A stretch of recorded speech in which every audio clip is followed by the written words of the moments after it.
अबे साले বিয়ে করার সময় মনে ছিল না সকাল 10টায় তুমি ঘুম থেকে ওঠো?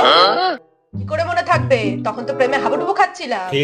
এখন বললে কি করে হবে, আর পারছি না। পারছি না বললে তো হবে না, করতেই হবে।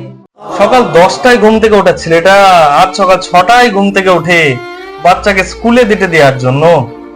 সকালবেলায় উঠে ব্রেকফাস্টে কি খাবি মামনি? এই সোনা মেয়েটা আজ ভোর 5টায় উঠে ছেলের জন্য টিফিন তৈরি করে। মা, আজকে সকালে মটন রান্না করো, একটু মটন দিয়ে ভাত খাবো। এই বলা ছেলেটা আজকে পেঁয়াজ আদা রসুন কাটার ভয়ে বউকে বলে একটু ডাল সিদ্ধ আলু সিদ্ধ করো, এই দিয়েই কাজ চালিয়ে নাও। বাবা মাকে রাগ আর জেদ দেখানো মেয়েটা আজ স্বামী আর সন্তানের রাগ আর জেদ মেটাতেই মগ্ন।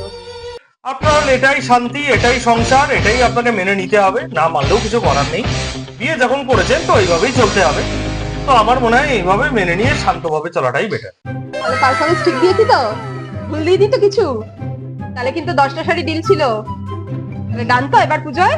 সব ভুলে যাও, না, আমি এসে শুনবো না। ওই পারফরমেন্সে 10টা না 8 গানা শাড়ি পাবা না। এটা কিন্তু আমি শুনবো না।